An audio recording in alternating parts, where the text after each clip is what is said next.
तो ये example solve करते हैं लीनियर डिफरेंशियल इक्वेशन का, engineering mathematics 3 Pune university.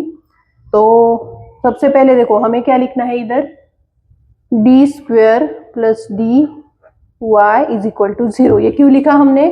D square इसका प्रेजेंटेशन, डी इसका रिप्रेजेंटेशन और बाहर लिखेंगे y। तो जैसे मैंने कल के फ्लो चार्ट में आपको बोला कि हमें फैक्टर्स निकालने हैं, ठीक है। y is equal to y c plus y p, तो वाई सी के लिए फैक्टर्स निकालने हैं, इनमें से कौन से है आपको डिसाइड करना है। तो अभी देखो कौन सी डिग्री है, ये सेकंड डिग्री, ठीक है, सेकंड डिग्री। तो सेकंड डिग्री के लिए हमें ये फॉर्मूला यूज करना है, ठीक है। अभी इसके फैक्टर निकालने के लिए हम ये फॉर्मूला भी यूज कर सकते हैं। अभी देखो अगर आपको फॉर्मूला यूज करने की आदत होगी तो पहले हम वो यूज करते हैं, डिवाइडेड बाय 2a। अभी इसमें देखो a b c, a की वैल्यू मतलब d स्क्वायर का कोएफिशिएंट 1, b मतलब d का कोएफिशिएंट 1 और c मतलब कांस्टेंट, इसमें कांस्टेंट वैल्यू नहीं है तो हम लेंगे 0, ठीक है। तो अभी इसके फैक्टर निकालेंगे, इसमें वैल्यू पुट करो, b is 1, so -1 plus minus under root b square मतलब 1 minus 4 into a into c।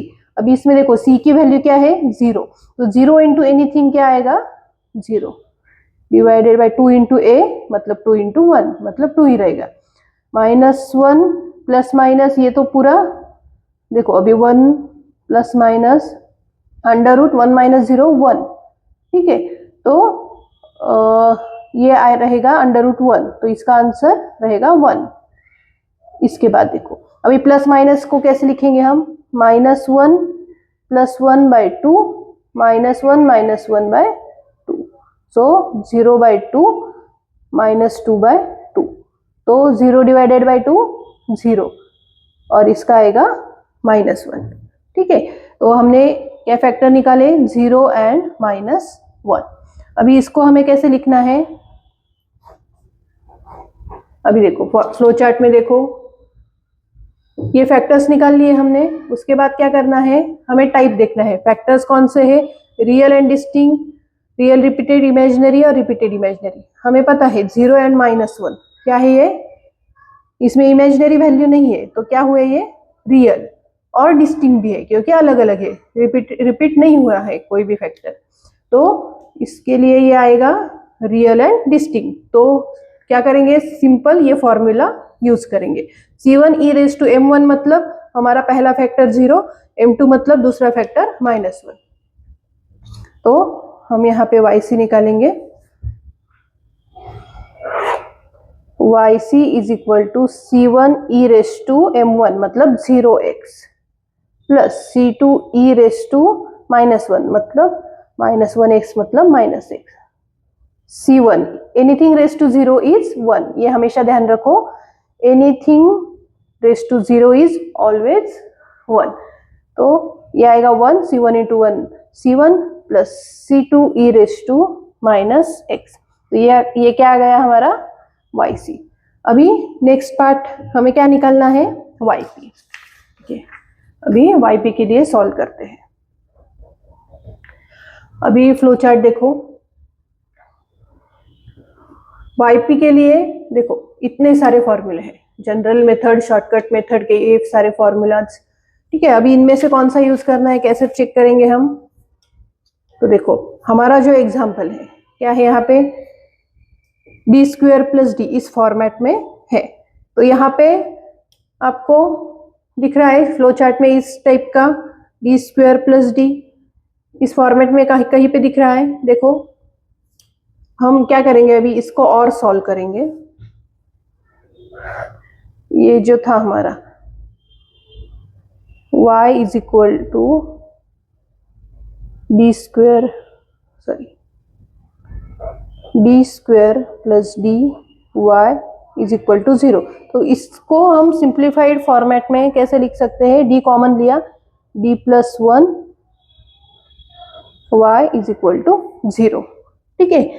या फिर आपको अगर आदत है ऐसे लिखने की, 1 upon D square plus D into क्या है हमारे एग्जाम्पल में, 1/1 plus e raise to x. ठीक है, हम ऐसे लिखते हैं अभी। तो ये देखो, इसको हम सिंप्लीफाई करते हैं, डी प्लस 1, क्या किया हमने, डी कॉमन निकाला, अंदर डी स्क्वायर में से एक डी रहेगा, डी बाहर गया तो अंदर 1 रहेगा, into 1/e raise to x. अभी फ्लो चार्ट में देखो, इस टाइप का है क्या कोई, देखो 1/d इंटू डी प्लस 1, मतलब ये दो टर्म हो गए, d एंड d प्लस 1। तो फ्लो चार्ट में देखो, d सिर्फ d नहीं है, d माइनस एम सिंगल नहीं है, d प्लस एम भी नहीं है, इस फॉर्मेट में आएगा। ठीक है, इस फॉर्मेट में ये करेक्ट आएगा। तो ये कैसे सॉल्व करना है हमें, पार्शियल फ्रैक्शन यूज करके। ठीक है, अभी देखो, तो ये जो फॉर्मूला है ये हमें यूज करना है। अभी देखो इसको कैसे यूज करना है हम देखते हैं। अभी पार्शियल फ्रैक्शन में हमें देखो, पार्शियल फ्रैक्शन कैसे सॉल्व करते हैं। इस टर्म को हम कैसे लिखेंगे, a/d plus b/d plus 1 is equal to numerator 1। हमें करना क्या है, a एंड b की वैल्यू निकालनी है। क्रॉस मल्टीप्लाई करो, a into D plus 1 plus b into D is equal to 1। अभी a एंड b की वैल्यू निकालने के लिए हमें क्या करना है, देखो इसकी अगर हम वैल्यू निकालनी है हमें, तो इसको 0 करना पड़ेगा, इस पूरे टर्म को। ठीक है, तो ये टर्म 0 कब होगी, when d is equal to 0। ठीक है, या फिर लिखो put d is equal to 0। तो देखो पूरे इसमें d की वैल्यू 0 डालते हैं, a 0 प्लस 1, d की वैल्यू 0 डाली, प्लस b d की वैल्यू 0 डाली, इज इक्वल टू 1। सॉल्व करो, 0 plus 1 1, 1 into a, b into 0 0 हो जाएगा, इज इक्वल टू 1। a की वैल्यू आई हमारी 1। इसके बाद हमें निकालना है, हमें इसकी वैल्यू निकालनी है, b की वैल्यू। तो b की वैल्यू कब निकलेगी, जब ये पूरी टर्म 0 होगी। ये पूरी टर्म 0 कब होगी, जब ये टर्म 0 होगी। ये टर्म 0 कब होगी, जब ये d की value -1। Put d is equal to -1। तो क्या होगा, -1 प्लस 1 0, 0 इंटू एनीथिंग 0, पूरी टर्म 0 हो जाएगी। तो अभी पुट करते हैं, a-1 प्लस 1, यहाँ पे देखो पुट करते, प्लस b d की वैल्यू -1 इज इक्वल टू 1। तो -1 plus 1 0, 0 into a 0, minus b into -1 minus b is equal to 1। Hence b is equal to -1, minus वहां पे शिफ्ट हो गया। ठीक है, हमने क्या किया, a एंड b की वैल्यू हमने निकाली है यहाँ पे। अभी इसको कैसे लिखेंगे, देखो ये इसमें लिखना है हमें, a/d, a मतलब 1/d प्लस b की वैल्यू -1/d प्लस 1।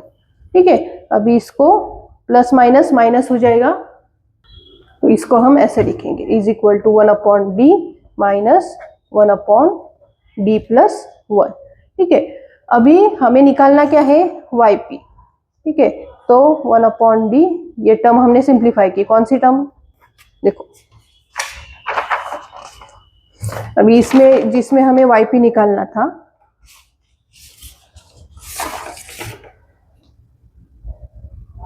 देखो ये yp का रिप्रेजेंटेशन किया हमने, इसको सिंप्लीफाई करके ये लिखा, और ये पूरी टर्म सॉल्व करके हमने क्या निकाला, ये। ठीक है, ये निकाला है। तो इसकी जगह पे हम लिखेंगे 1/d minus 1/d plus 1 into ये पूरी term as it is, 1/1 plus e raise to x। ठीक है, अभी देखो इसको कैसे सॉल्व करेंगे, अभी मल्टीप्लीकेशन करो, this into this, this into this, 1/d 1/1 plus e raise to x minus 1/d plus 1 1/1 plus e raise to x। अभी देखो 1/d, इसका क्या मतलब है, तो चैट में देखो 1/d f ऑफ x मतलब integration of that f of x, जो भी फंक्शन है उसका इंटीग्रेशन लेना है, मतलब ये integration of 1/1 plus e raise to x dx minus, अभी 1/d प्लस 1 है, इसका क्या सीखा है हमने फ्लो चार्ट में, फिर से देखो 1/d+1 है, कौन से फॉर्मूला में फिट बैठेगा, यहाँ पे 1/d+m f ऑफ x। इसका ये फॉर्मूला हमें यूज करना है। देखो m कहाँ से लिया है, d+m, मतलब d+ जो रहता है यहाँ पे क्या है, d+m, m है 1, तो यहाँ पे हम m की वैल्यू 1 पुट करेंगे। चलो अभी फॉर्मूला वैल्यू डाल के हम लिखते हैं। 1/d+1 का फॉर्मूला हमने यूज किया है e⁻x into integration of e⁻x into f of x। f of x माने ये,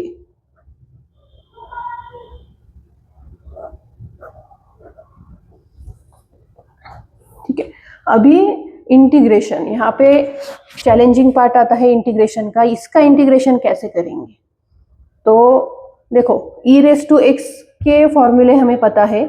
जब भी, ये याद में रखना, e⁻x का कभी भी इंटीग्रेशन आता है तो हमें e⁻x ऐसे एडजस्ट करना है कि जिसमें हम t की वैल्यू पुट कर सके। आपको मेरा बोला कंफ्यूजिंग लगेगा, चलो अभी फॉर एग्जांपल आपको बोलती हूँ। देखो इसको हम क्या हमें ये यूज करना है, e⁻x को t पुट करना है या फिर 1+e⁻x को t पुट करना है। देखते हैं इसमें क्या पॉसिबल है। तो इंटीग्रेशन ऑफ, यहाँ पे हम क्या एडजस्टमेंट करेंगे, देखो मैंने क्या बोला, e⁻x को t पुट करना है, ठीक है, या फिर 1+e⁻x को t पुट करना है। तो हम यहाँ पे क्या करते हैं, e⁻x से न्यूमरेटर एंड डिनोमिनेटर को मल्टीप्लाई करते हैं। अभी देखो इससे क्या फायदा होगा, देखो अभी let's 1+e⁻x is equal to t, इसको हमने t पुट किया।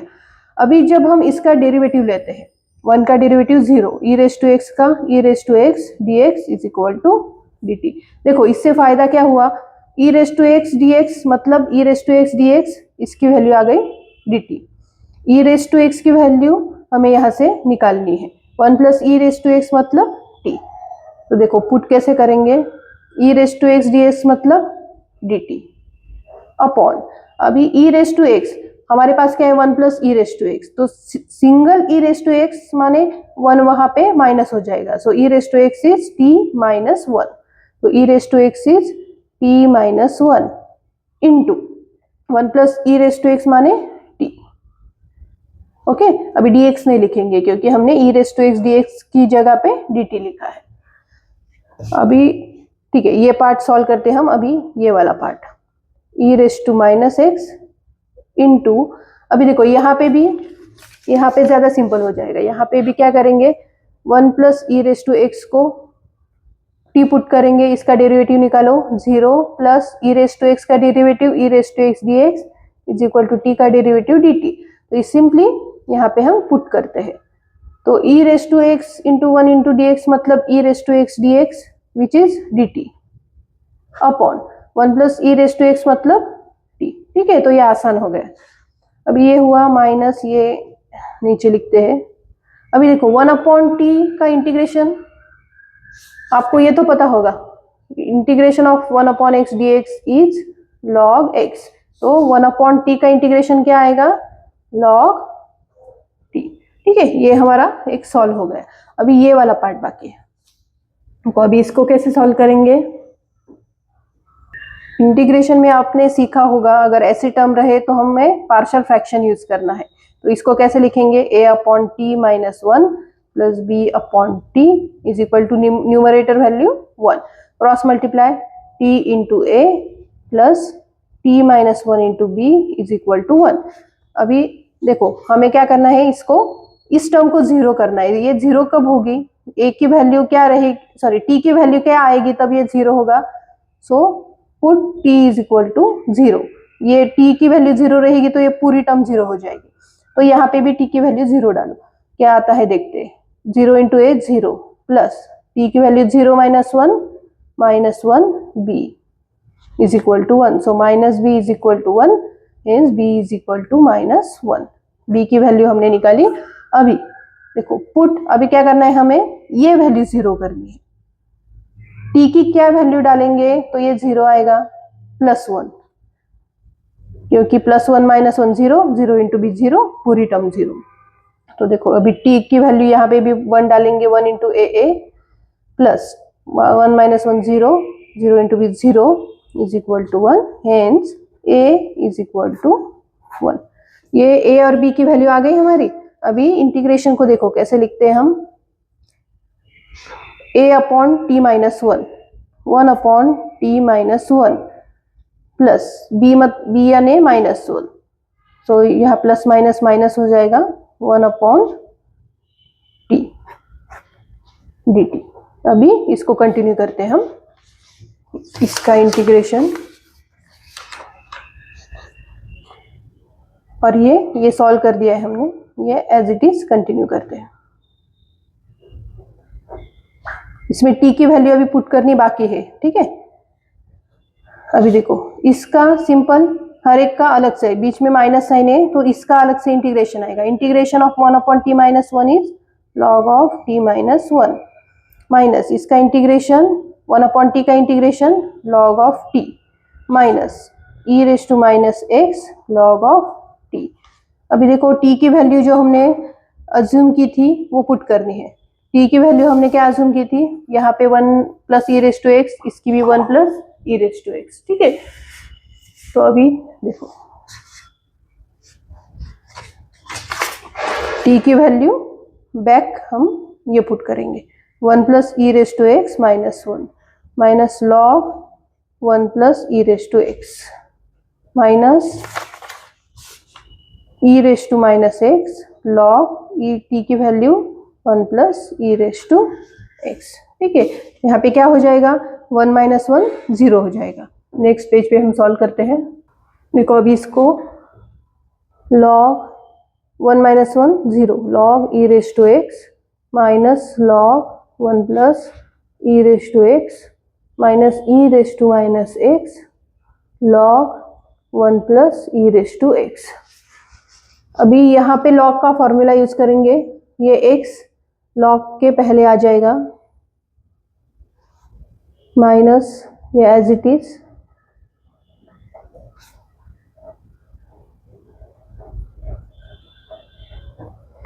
अभी देखो log ऑफ e, ये फॉर्मूला भी याद रखो, log of e to the any base is 1, so x into 1 x minus log 1 plus e raise to x minus e raise to -x log 1 plus e raise to x। ये क्या आया हमारा yp, ठीक है।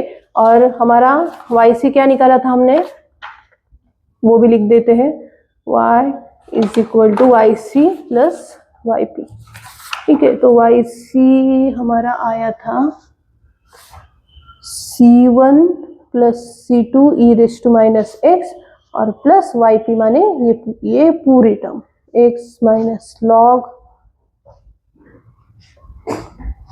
1 plus e raise to x minus e raise to -x into log 1 plus e raise to x।